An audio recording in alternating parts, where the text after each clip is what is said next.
For 13 years, I was my family's endless bank account. But the night my sister proudly announced she was pregnant with my fiancé right at the lavish engagement party I paid for, I did not shed a single tear.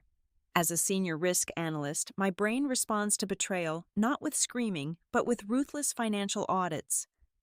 Listen closely to how I turned a blatant family robbery into an undeniable federal criminal sentence. Hello, everyone. Before today's story begins, we'd like to share a quick message. YouTube recently removed our monetization, cutting off our income.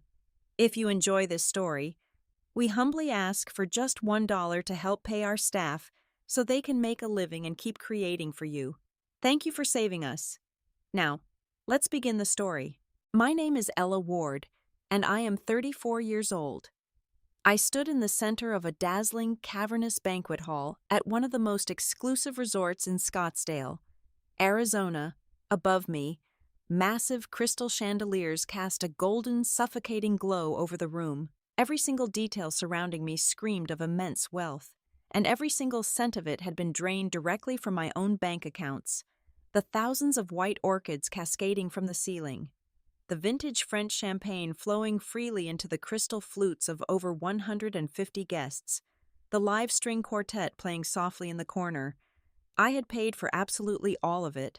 The venue alone had required a deposit of $50,000, a sum I transferred without a second thought because I truly believed I was investing in a lifelong partnership. I had worked grueling 80-hour weeks as a senior risk analyst at Vertex Solutions Group to afford this flawless, picture-perfect engagement party. But perfection, as my profession has aggressively taught me, is often just a fragile veneer covering a catastrophic liability. The music abruptly stopped, the sharp silence cutting through the low hum of upper-class chatter. My younger sister, Chloe, stepped up to the podium. She was wearing a custom cream silk gown that clung tightly to her figure.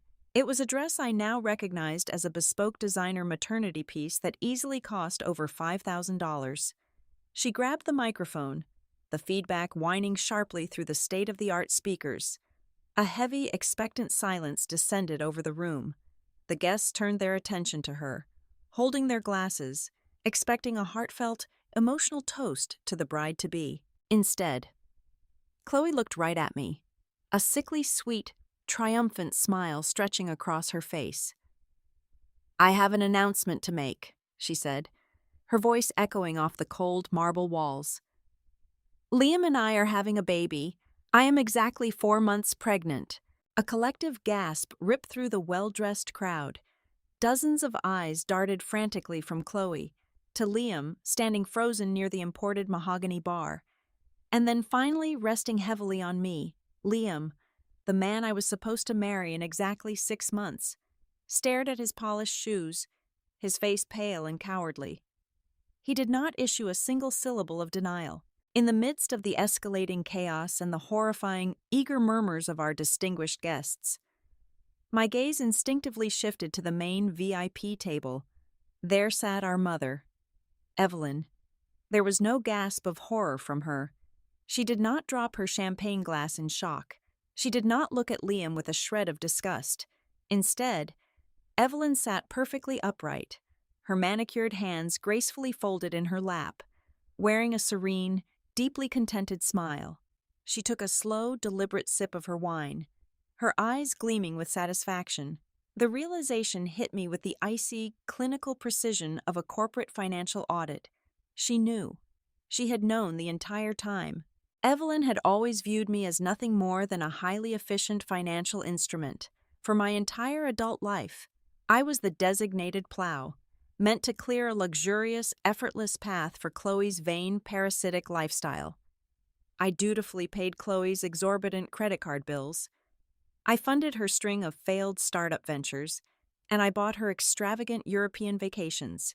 Evelyn had orchestrated this exact moment with a chillingly calculated strategy. By having Chloe drop this scandalous bomb in front of the most elite, gossipy circles of Scottsdale society, Evelyn was banking entirely on my pride and professional standing. She assumed I would be so terrified of public humiliation and a messy family scandal that I would simply fold. She fully expected me to quietly hand over the sprawling $2 million house Liam and I shared, relinquish my financial assets, and step aside to obediently provide for Chloe's new family in the name of preserving the Ward family's pristine social reputation. The entire ballroom held its breath. The high society guests, Liam, Chloe, and especially Evelyn, were all waiting for my inevitable, dramatic breakdown. They waited for me to fall to my knees, to scream wildly, to hurl a glass at the wall, to give them the pathetic, weeping spectacle they felt entirely entitled to witness. But my brain is not wired for cheap emotional theater. My brain assesses risk, calculates total loss, and immediately mitigates damage. I looked at Liam. I looked at Chloe. Then, I looked directly into Evelyn's calculating eyes. I did not shed a single tear. My breathing remained perfectly even. I raised my left hand and calmly slid the heavy, custom-designed diamond engagement ring off my finger, a stone I had ended up paying 70% of the cost for because Liam claimed his business was temporarily lacking liquidity. I held it over my wine glass for a fraction of a second before letting it go. The ring hit the dark red Cabernet Sauvignon with a heavy, final clink, sinking straight to the bottom of the crystal. I turned my back on the podium, my designer heels clicking sharply and rhythmically against the polished marble floor. I was walking away, completely refusing to grant them the satisfaction of watching a ruined, hysterical woman. Before I could reach the towering oak doors of the grand hall, a sudden, booming sound shattered the heavy silence. A heavy chair scraped violently against the floorboards. It was my grandfather, Arthur. At 75 years old, Arthur was a notorious commercial real estate tycoon who had built a massive empire in Arizona entirely from nothing. He was a man made of iron and concrete, and he violently despised parasites and betrayers. He stood up from his seat of honor at the head table. His posture was rigid, his sharp eyes burning with a terrifying, cold fury that commanded absolute authority. Arthur turned to face his daughter, Evelyn. When he spoke, his voice was not particularly loud, but it carried the lethal, inescapable weight of a federal judge delivering a final sentence. "You sicken me," Arthur said, the words slicing clearly through the dead, silent room. "Every single dollar, every trust fund, every property you think you have access to is now gone. I am cutting off all financial support for you and that spoiled brat on the stage, effective immediately." Evelyn's face instantly drained of all color. The victorious, the smug smile completely froze on her perfectly painted lips, rapidly replaced by sheer, unadulterated panic. Her mouth opened and closed, but not a single sound came out. Grandpa Arthur did not wait for a pathetic response. He adjusted his tailored suit jacket, turned on his heel, and walked proudly toward the exit. He fell into step right beside me. Together, we pushed open the heavy doors and walked out into the cool, clear desert night, leaving the suffocating room, the shattered engagement, and the traders trapped inside the catastrophic nightmare they had just built for themselves. The valet brought my car around, and Grandpa Arthur and I parted ways with a single, silent nod of mutual understanding. My phone was already vibrating violently in the center console, the screen flashing with a rapid succession of incoming calls from Liam, Evelyn, and various confused relatives. I did not decline the calls. I simply powered the device down entirely, severing their access to my energy. Arguing with traders is a severely poor return on investment.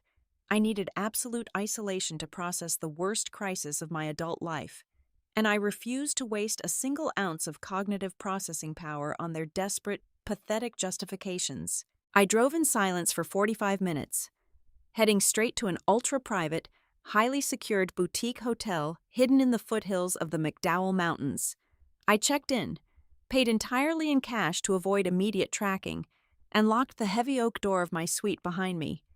There would be no weeping into the high thread count pillows.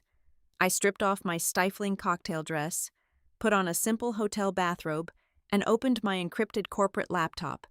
It was time to go to war, connecting through a triple-layered virtual private network.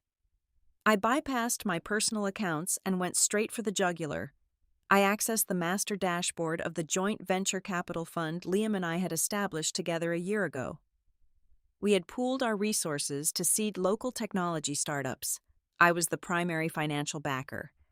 But Liam handled the daily administrative operations. That was my first critical failure in risk assessment. Trusting a romantic partner with operational control, I immediately initiated a deep diagnostic scan of the entire transaction history over the past 12 months. The data rendered on my screen was incredibly cold, perfectly objective, and completely damning. Numbers do not possess the capacity to lie. And the ledgers painted a crystal-clear picture of systematic, prolonged embezzlement. My eyes tracked the discrepancies. They were consistent, heavy bleedouts from our primary business accounts masked as generic vendor payments. I cross-referenced the routing numbers. $32,000 funneled to a high-end luxury jeweler. $18,000 wired to a five-star ski resort in Aspen. For a week I was supposedly on a solo business trip in Chicago.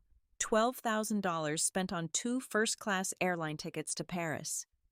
While I was working 80-hour weeks, he had been quietly draining our business equity for almost an entire year to finance his secret, lavish escapades with Chloe. Suddenly, a red notification banner flashed aggressively across the top right corner of my screen. The bank's advanced security system had triggered a real-time alert. Someone was actively attempting to log into the master portal from an unrecognized mobile internet protocol address. It was Liam. Realizing the engagement was over, he was panicking, attempting a desperate digital smash and grab to drain the remaining $850,000 of liquid cash we held in the joint fund. He was trying to initiate a direct, untraceable wire transfer to an external, offshore holding account. My pulse remained completely steady. Panic is for amateurs. I am a senior corporate risk manager, and I live for crisis containment. My fingers flew across the backlit keyboard. I bypassed the standard login and accessed the backend using my supreme administrator privileges. First, I severed the active session, kicking his connection out of the portal.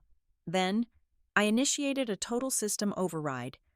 I changed the master encryption keys, revoked every single one of his digital authorization tokens, and activated a permanent anti-fraud freeze protocol on all linked accounts.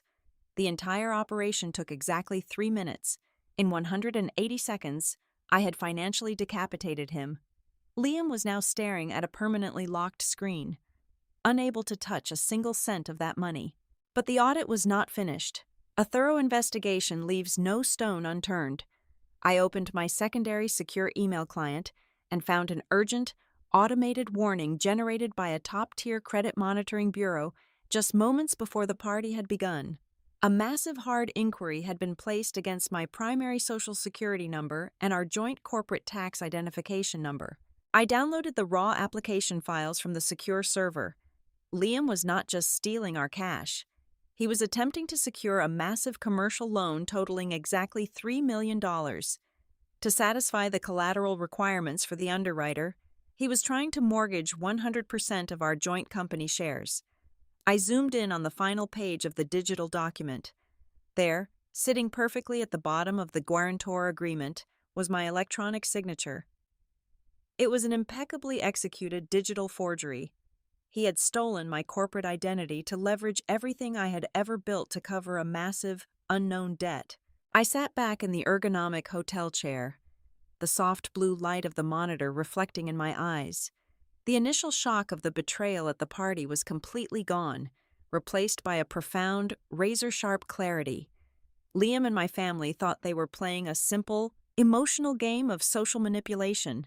They had no idea they had just handed me the exact digital evidence I needed to destroy them completely.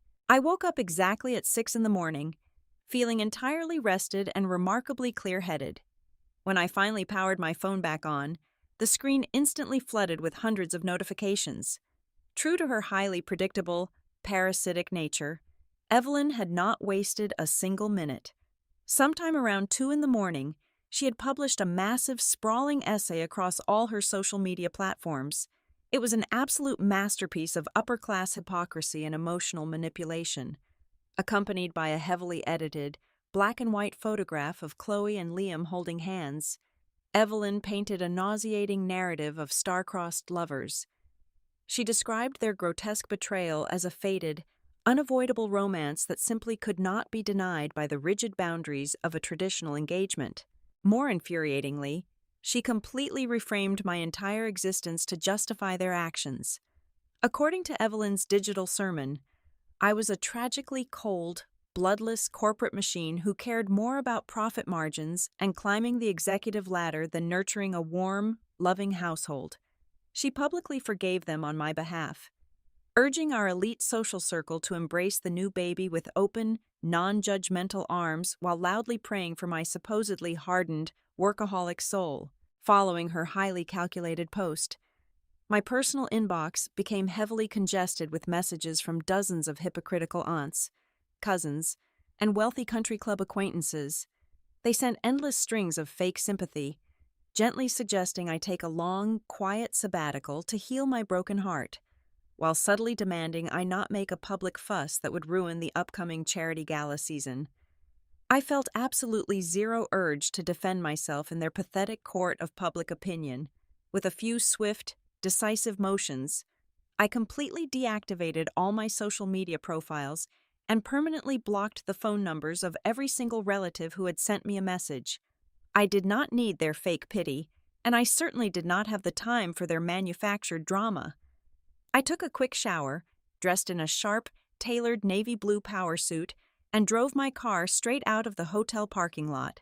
I bypassed the scenic desert routes and headed directly toward the towering glass and steel headquarters of my grandfather's commercial real estate conglomerate in downtown Phoenix.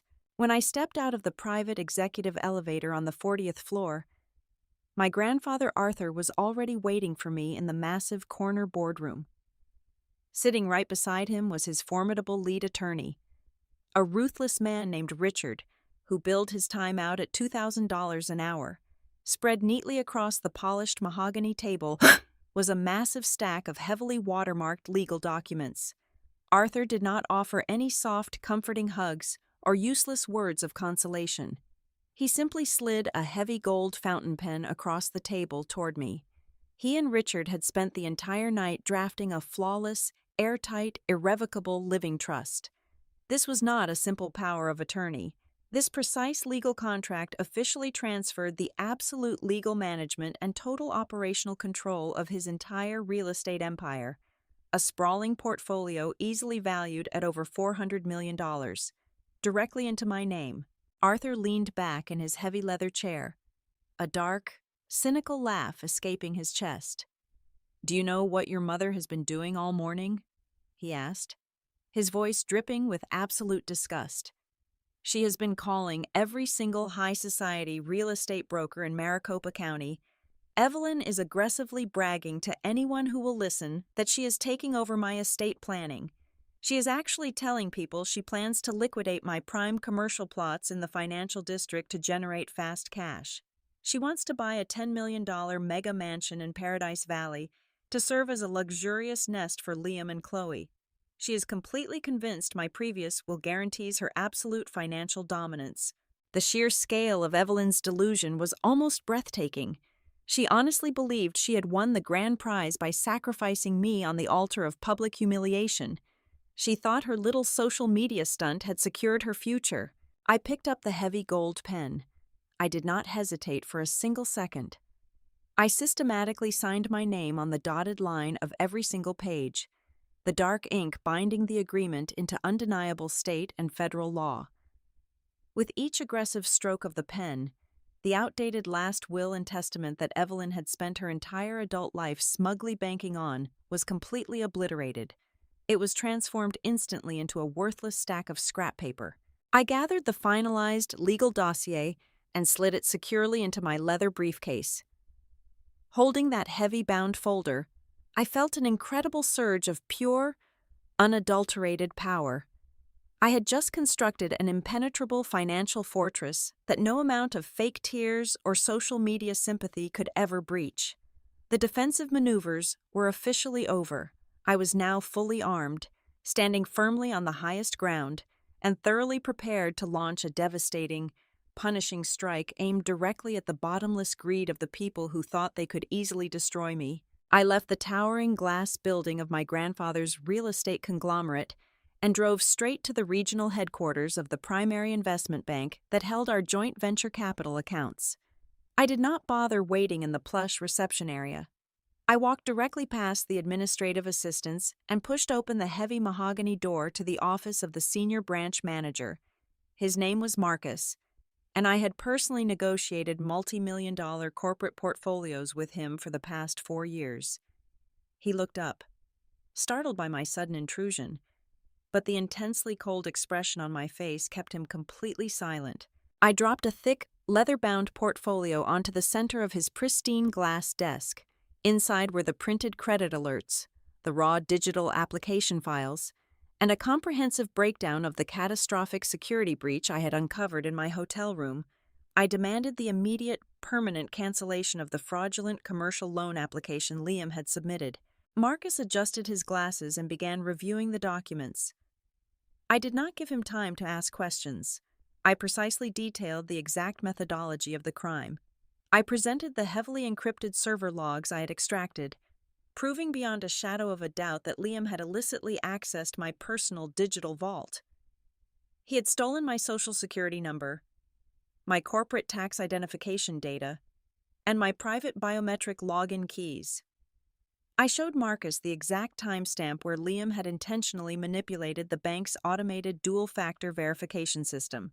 To bypass the mandatory security protocol, Liam had maliciously redirected the automated confirmation phone call from my personal device to an untraceable, prepaid burner phone. He had literally impersonated my verbal consent to self-approve a $3 million commercial mortgage against assets he did not legally own. As a veteran banker, Marcus turned completely pale.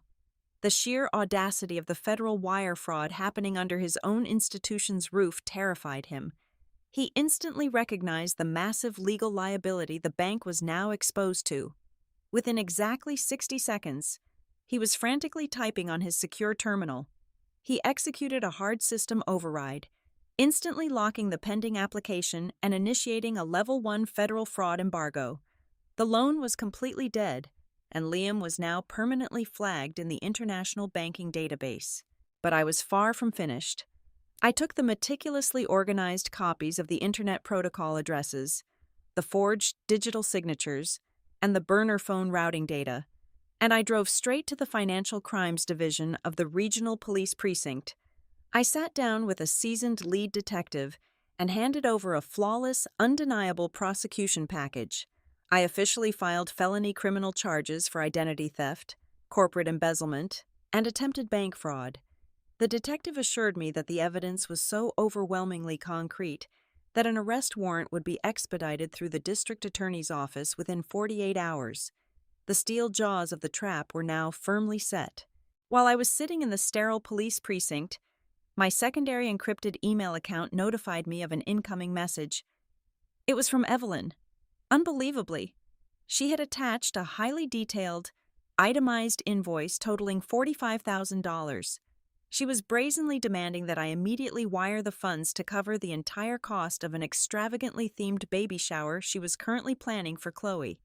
Her justification, typed out in bold lettering, claimed it was the absolute minimum financial compensation I owed them for the severe emotional damage and public embarrassment I had supposedly inflicted by abandoning the engagement party. She included costs for imported floral arrangements, a live jazz band, and personalized crystal party favors. Less than 10 minutes later, a text message from Liam bypassed my initial block by routing through an unknown secondary number. He was clearly panicking about his locked access to the joint fund, but his arrogance remained entirely intact. He threatened that if I did not immediately unlock the accounts and wire the exact amount Evelyn demanded, he would personally ensure my absolute professional destruction. He explicitly stated he would manufacture malicious rumors and leak fabricated stories of corporate malpractice directly to the executive board at Vertex Solutions Group. He promised to wage a relentless smear campaign that would guarantee I was stripped of my senior analyst title and blacklisted from the financial industry before the end of the current fiscal quarter. They were completely predictable, operating entirely on a toxic combination of desperation and unearned entitlement. Instead of responding with the burning but defensive rage they so desperately anticipated, I recognized the perfect strategic opportunity to herd them exactly where I needed them to be. I typed out a brief, intentionally pathetic response. I feigned total emotional exhaustion. I told them that the public pressure was simply too much to bear, that my reputation was too important to risk, and that I just wanted the nightmare to end. I completely agreed to their outrageous terms. I promised to officially surrender my 50% ownership stake in the joint venture fund, hand over the legal deed to the $2 million shared house, and wire the requested baby shower funds without any further resistance. I instructed them to meet me at the primary executive boardroom of my grandfather's corporate headquarters at exactly 2 o'clock the following afternoon. I promised them that all the final relinquishment papers would be ready for their signatures. I hit send, knowing with absolute certainty that their bottomless greed would blind them to the devastating ambush waiting for them. At exactly 2 o'clock in the afternoon, the heavy frosted glass doors of the primary executive boardroom slid open. They walked in with the synchronized, unbearable arrogance of a conquering army that genuinely believed the war had already been won. Evelyn led the procession, draped in an obnoxious faux fur coat, flanked by a cheap, aggressive-looking strip mall lawyer clutching a scuffed leather briefcase. Right behind them strolled Chloe, proudly pushing her stomach forward, her arm linked tightly with Liam. Liam wore a sharply tailored suit and a sickeningly smug smile, looking exactly like a man who believed he had just successfully bullied a senior risk analyst into complete and total submission. They took their seats across from me at the massive mahogany table. I sat perfectly still, my hands folded neatly over a thick manila folder, silently watching the sheer entitlement radiating from their pores. Evelyn did not even bother to sit down. She leaned heavily over the polished wood, gesturing arrogantly for her sleazy attorney to spread a thick stack of generic relinquishment forms across the table. "We do not have all day to waste, Ella," Evelyn said, her tone dripping with false, condescending pity. "Just sign the deeds over to Liam, authorize the wire transfer for the baby shower, and we can finally put this unfortunate ugliness behind us. You have made a terrible mess of things by acting so emotionally, but because I am your mother, I am willing to show you some mercy. Once my father finally liquidates his commercial assets and I receive my rightful multi-million-dollar inheritance, I will personally ensure you receive a modest monthly allowance, just enough to keep you comfortable in a small, quiet apartment while you figure out your lonely little life." I let her toxic words hang in the cold, soundproofed room for 10 long seconds. I looked at the cheap legal papers her lawyer had eagerly slid toward me. I did not reach for a pen. Instead, I slowly unclasped my manila folder and extracted the heavy, bound irrevocable living trust document.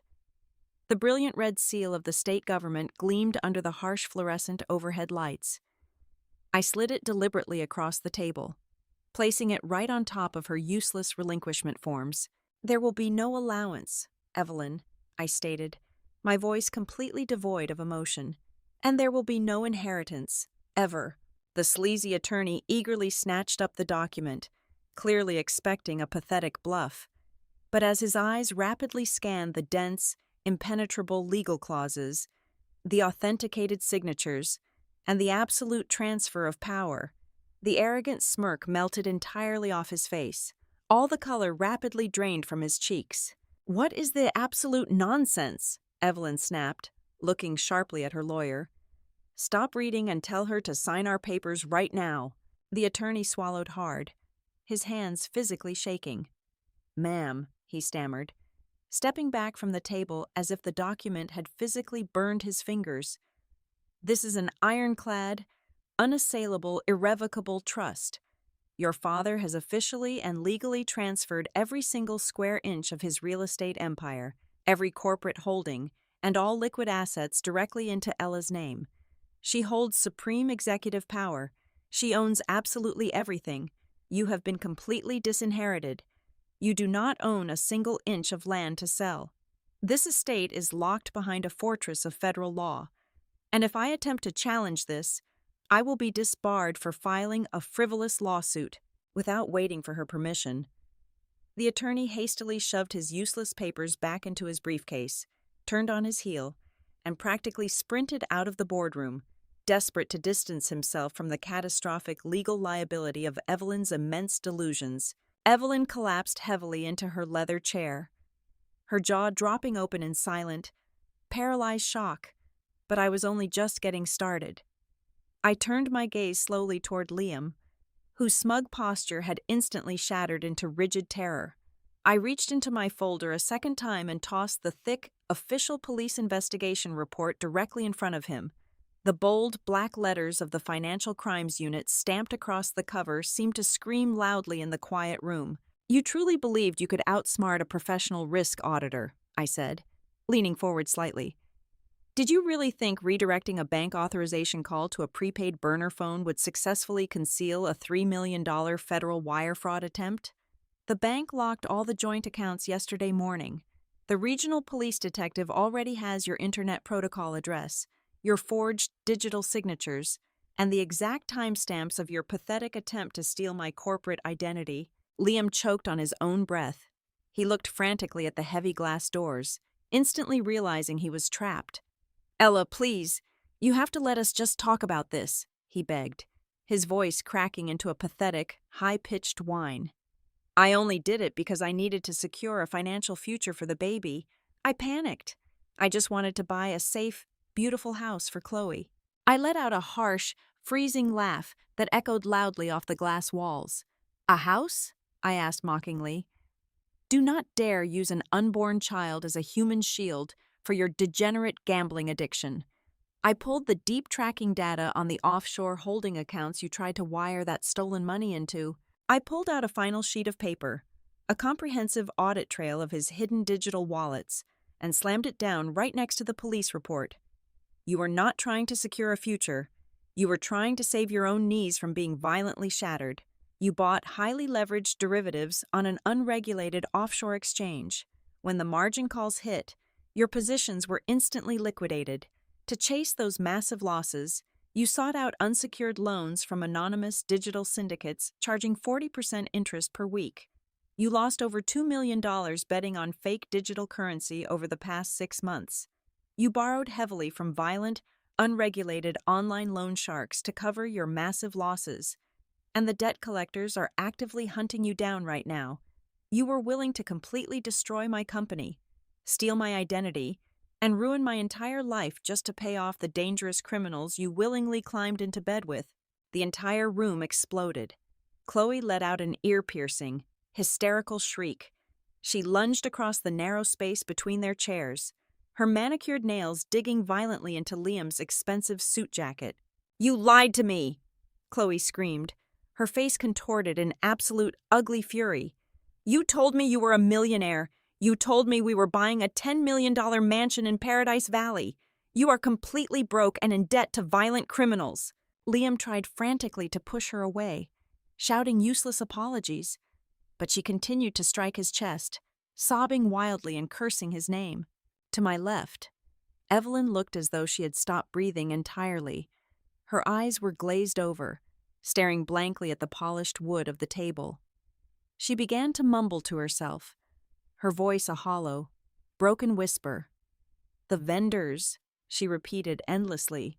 "The luxury car lease, the country club gala deposits. I took out $100,000 in short-term loans yesterday morning based entirely on the inheritance. I promised the creditors the inheritance money." She realized in that exact, horrifying second that without my bottomless bank account to act as her safety net, she was personally responsible for a massive mountain of high-interest debt that would completely destroy her social standing and force her into total bankruptcy before the end of the month. I sat perfectly still in my executive chair, watching the absolute destruction of the people who had confidently planned to feast on my carcass. They were no longer a family. They were cornered rats, viciously tearing each other apart as the freezing water rapidly rose around them. I felt absolutely no pity, No sadness, and no regret. I only felt the profound, icy satisfaction of a perfectly executed financial audit. I reached over to the polished silver intercom system on the center of the table and pressed the button connecting directly to the lobby security desk. "This is Ella Ward," I said clearly and calmly into the microphone. "We have 3 hostile trespassers currently making a severe disturbance in the primary boardroom on the 40th floor. Send the heavy security detail up immediately to escort them off the property. If they resist even slightly, call the local police. They are never to be allowed inside this building again." I stood up smoothly, picked up my manila folder, and walked out the side executive exit, leaving their screaming, sobbing, and pathetic begging locked securely behind the heavy frosted glass. Exactly 3 days after the explosive confrontation in the boardroom, the inevitable consequences of Liam's extreme arrogance finally caught up to him. As he stepped out of the elevator into the polished marble lobby of his upscale apartment building, holding a cheap suitcase in a desperate attempt to flee the state, he was intercepted. 3 federal agents stepped out of the shadows, blocking the exit. They did not ask politely. They forcefully slammed him against the cold wall, snapping heavy steel handcuffs securely around his wrists right in front of his shocked neighbors. He was formally charged with multiple counts of federal wire fraud, corporate embezzlement, and aggravated identity theft. His pathetic, dangerous delusion of getting rich quickly and living a life of luxury evaporated instantly. He was hauled away in the back of a heavily armored government vehicle, forced to face a mandatory minimum sentence of 10 to 15 years in a federal penitentiary. Evelyn's spectacular, highly public downfall followed shortly after, because she could not produce a single cent to cover the massive invoices for the lavish baby shower she had aggressively commissioned, along with her other luxurious vanity projects. Her creditors showed absolutely zero mercy. Within 2 weeks, multiple high-profile civil lawsuits were filed against her. Her name, once completely synonymous with elite charity galas and high society elegance, was violently dragged through the mud. She was plastered across public records and local society blogs as a severe delinquent debtor. The exclusive country clubs immediately and permanently revoked her memberships. The wealthy housewives of Scottsdale, people she had spent decades desperately trying to impress, completely shunned her, treating her like a highly infectious disease. Stripped of their stolen funds, buried under mountains of debt, and completely isolated from high society, Evelyn and Chloe faced the harsh reality of their actions. They were swiftly and aggressively evicted from their respective comfortable homes, with zero income, ruined credit scores, and no one left to bail them out. They were forced to rent a tiny, dilapidated 2-bedroom apartment in a severely run-down neighborhood on the extreme edge of the city limits. Trapped together in that suffocating, poorly ventilated space, they spend every single waking moment bitterly screaming and blaming each other for their shared, inescapable misery. They live in absolute, grinding poverty, drowning in toxic resentment, completely cut off from the endless bank account they once so foolishly took for granted. They have absolutely no one left to manipulate or exploit. Meanwhile, my life has completely and beautifully transformed. I officially stepped away from my corporate risk analyst job to fully embrace my new role as the chief executive officer of my grandfather's massive real estate empire. Under my direct, uncompromising leadership, the conglomerate has expanded aggressively and successfully. I built a totally transparent, highly efficient business environment, carefully surrounding myself with genuine, hard-working professionals who value integrity and measurable results over empty flattery and deceit. The commercial properties are thriving, generating tens of millions of dollars in legitimate, clean revenue every single quarter. I sleep peacefully every night, knowing my foundation is built on solid ground. Walking through the bustling, sunlit halls of my own headquarters, I finally understand what true power actually means. Strength is not endlessly carrying the heavy, toxic burdens of ungrateful people under the false, manipulative obligation of family loyalty. Real strength is possessing the absolute courage to violently slam the door shut on anyone who strictly evaluates your worth based entirely on how much financial and emotional energy they can extract from you. I learned the hard way that you cannot ever buy genuine love or loyalty, but you can absolutely buy impenetrable legal protection, total financial independence, combined with the unflinching willingness to establish utterly ruthless boundaries against toxic people, is not just a defense mechanism. It is the most perfect, brilliant, and satisfying revenge a capable, independent woman can ever achieve. Thank you so much for listening to today's story. We hope you enjoyed it. As an ad-free channel, your support is what keeps us alive. Please support Violet Revenge Stories with just $1 via the QR code on the screen, or click the link in the description box or pinned comment. Also, we'd love to connect with you. Please leave a comment telling us which city or state you're listening from. Thank you for standing with us, and see you in the next stories.